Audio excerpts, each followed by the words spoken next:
शूद्रों को सिर्फ हिंदी पढ़ा, किस तरह से आपके प्रदेश में आने के दरवाजे बंद कर रहे हैं। भारत का ये नया कानून हमारे बच्चों के लिए बहुत ही वेदनादायक है। ये बहुत बड़ा षड्यंत्र भारत में चल रहा है।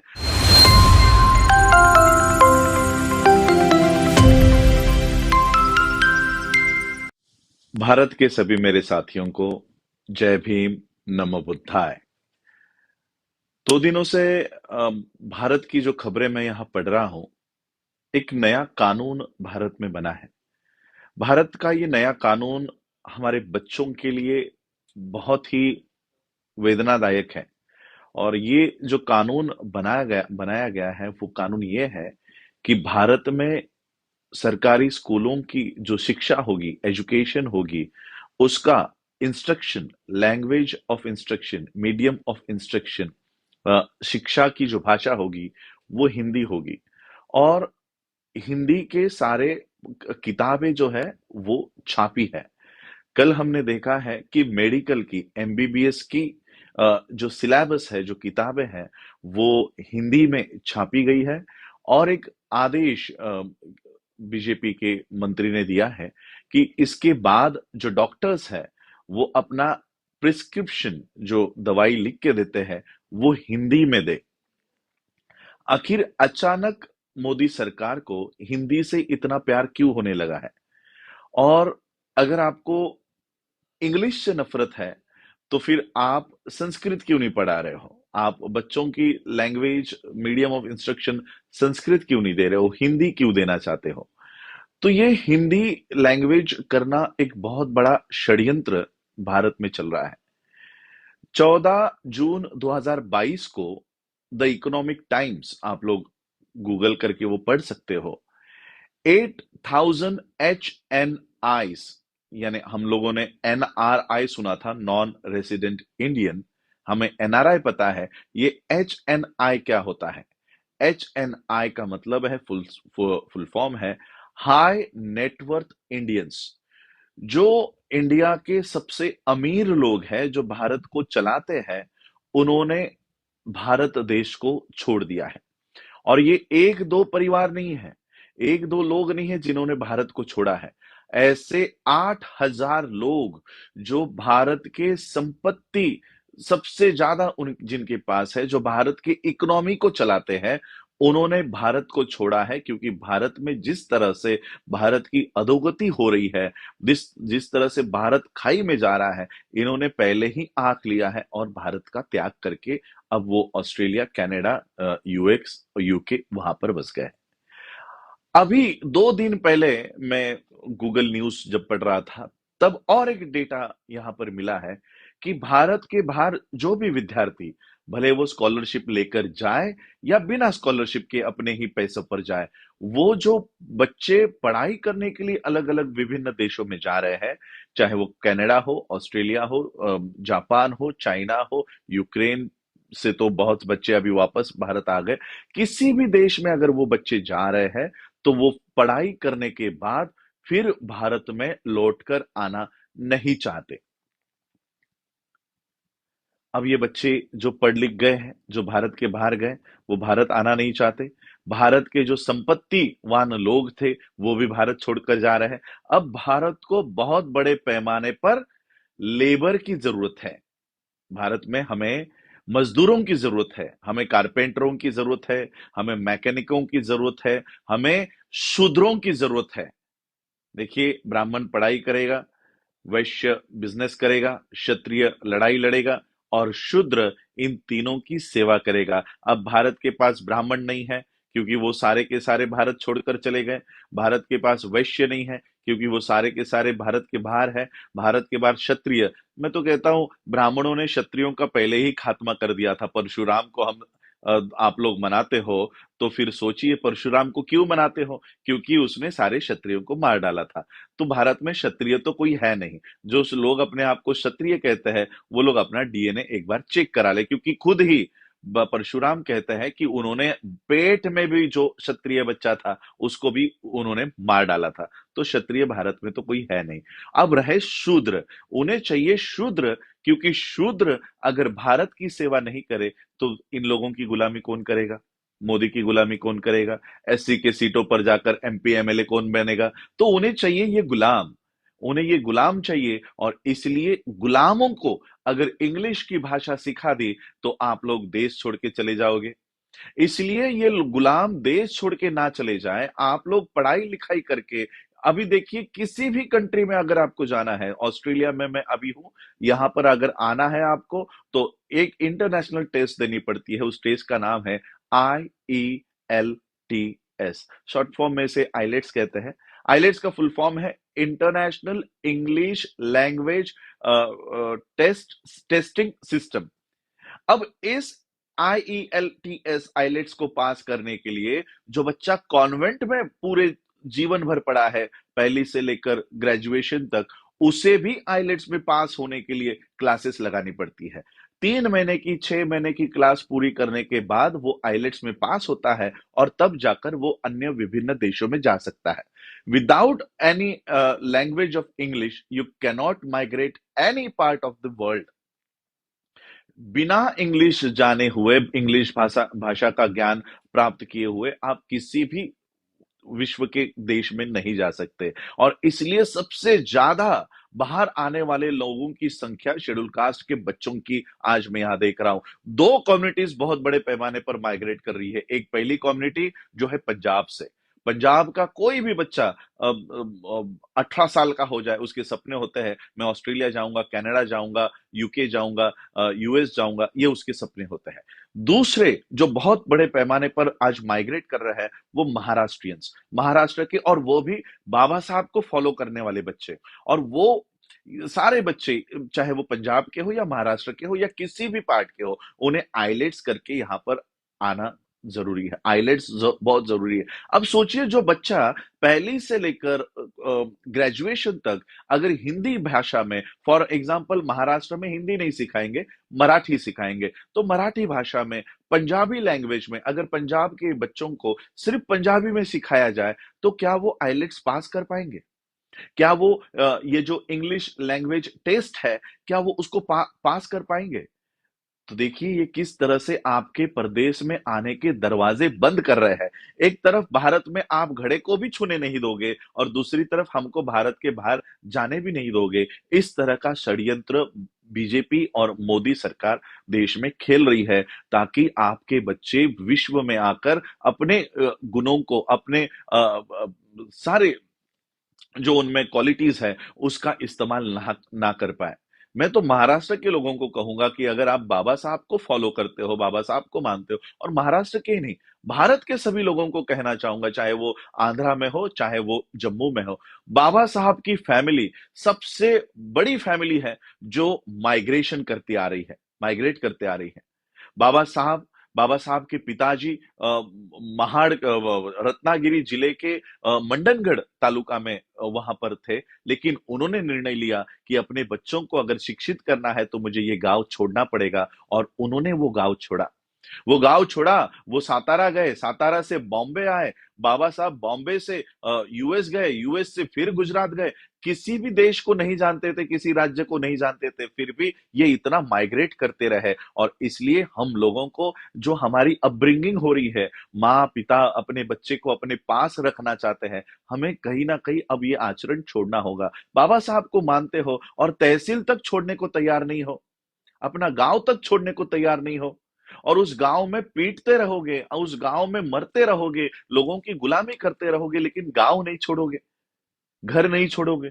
घर चेंज करते रहो, घर चेंज कर, पूरा विश्व आपका है, पूरा विश्व जहां पर अच्छी व्यवस्था है हमको वहां माइग्रेट करते रहना चाहिए।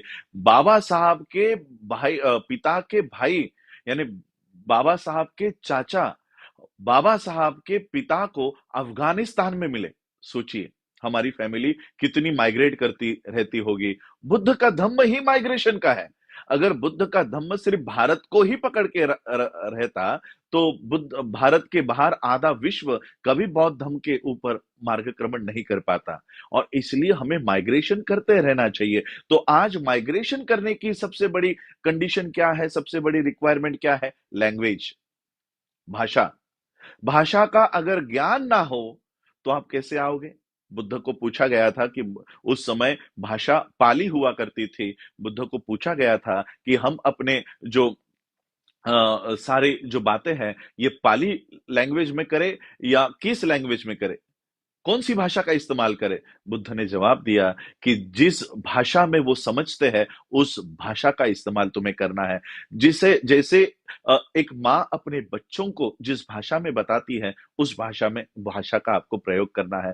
पाली उस समय की भाषा हुआ करती थी, उस भाषा का भी बुद्ध ने समर्थन नहीं किया। हमें हर भाषा सीखनी चाहिए, हर जो लोग जो भाषा बोलते हैं, उस भाषा में हम लोगों को अपडेट रहते आना चाहिए। अब भारत सरकार कहती है कि नहीं, इंग्लिश आप लोगों को नहीं सिखाएंगे, आपको हिंदी सिखाएंगे और आपको लेबर बनाएंगे, मजदूर बनाएंगे। इस तरह से आप लोगों के जो निम्न स्तर के काम है, वो करने के लिए इनको गुलाम चाहिए।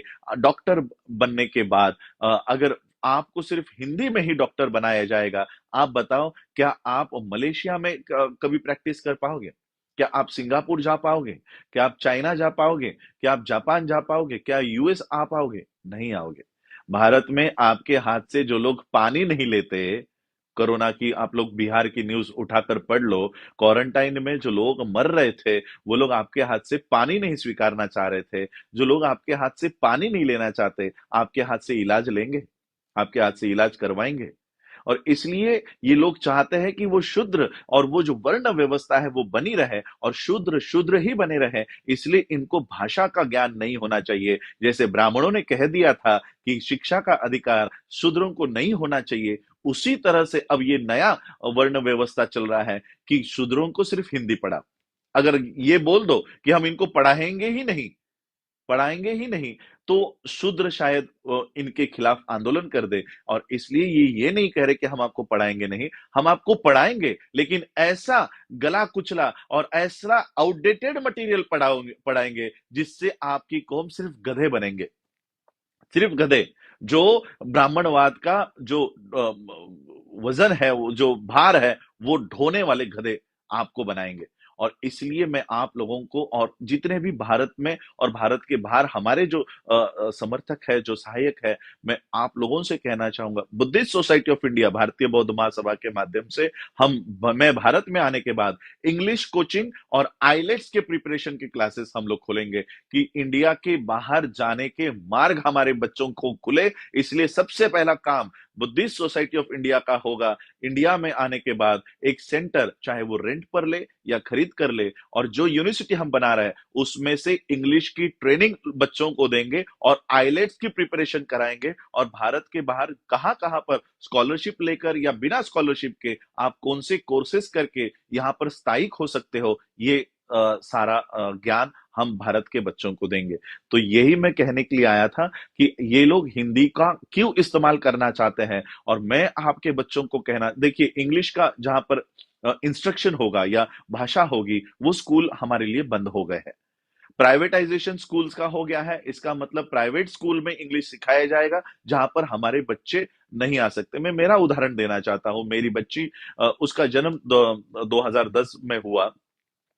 तो एक 2015 में हम उसके लिए एक स्कूल ढूंढ रहे थे कि अच्छी स्कूल हो।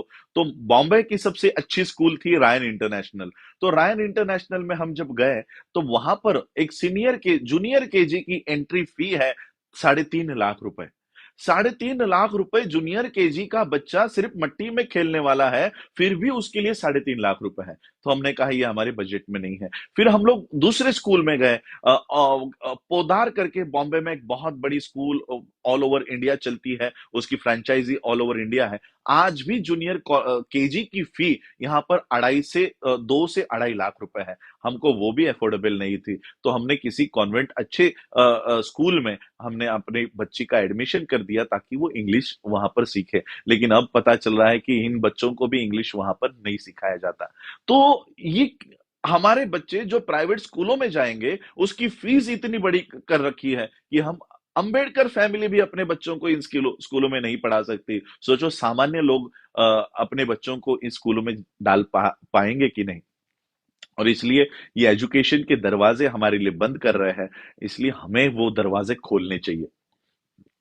हमें वो काम करना चाहिए, चाहे वो पंजाब के लोग हो या आंध्रा के लोग हो या कर्नाटक के लोग हो, महाराष्ट्र के लोग हो।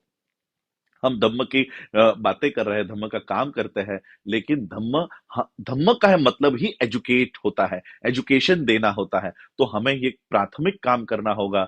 बुद्ध विहारों में से ये एजुकेशन का सिस्टम शुरू करवा दो। कॉम्पिटिटिव एग्जाम्स के लिए आईलेट्स की तैयारी, इंग्लिश की तैयारी, जो बच्चे हमारे पढ़ लिख गए हैं, ग्रेजुएट हो गए हैं, अच्छा नॉलेज जिनको है, वो दिन में एक एक घंटा 2 घंटे ये ऐसा आप लोग निकाल कर अपने बच्चों को, आने वाली पीढ़ी को ट्रेन करें।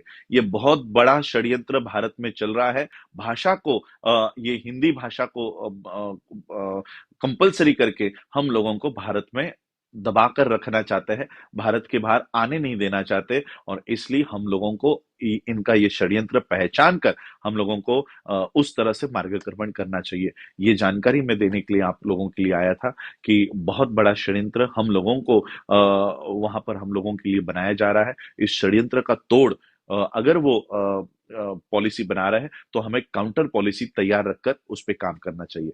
आप लोगों ने सुना, आज मुझे लगता है भारत में इस समय रात के 2:30 बजे होंगे, लेकिन ऑस्ट्रेलिया में यहाँ पर सुबह हो गई है, 9 बज गए हैं। तो मैं लाइव आ रहा हूँ, फिर भी बहुत सारे लोग लाइव सुन रहे हैं। तो आप लोगों को ये बात बताने के लिए मैं आ रहा हूँ। तो एक एक बीजेपी के हैं, कोई कमेंट कर रहे हैं कि बीजेपी तब इंग्लिश का ओल्ड होल्ड और इंग्लिश का विरोधी कर रहे हैं। तो ऑब्वियसली ये बीजेपी आरएसएस, और मेरे पेज पर ज्यादा मेरे बहुजनों के कम लोग हैं, ये ब्राह्मण ज्यादा वॉच रखे हुए हैं।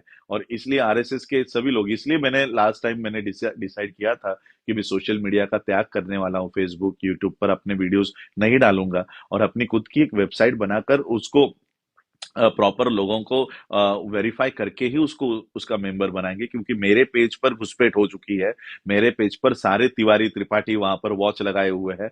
मेरे पेज पे जो भी मैं डालता हूँ ये सारा उसका काउंटर पहले ही तैयार कर लेते हैं। और जैसे ब्रिस्बेन में मैं गया, मैंने ब्रिस्बेन की यहाँ पर जो पोस्ट डाली थी, वो ये भारत से पार्लियामेंट्री कमेटी का हेड शेड्यूल कास्ट का, ये हमारे ब्रिस्बेन के साथी को फोन करके कहता है कि राजरत्न अंबेडकर को मत बुलाओ, वो भारत के अगेंस्ट बात करता है।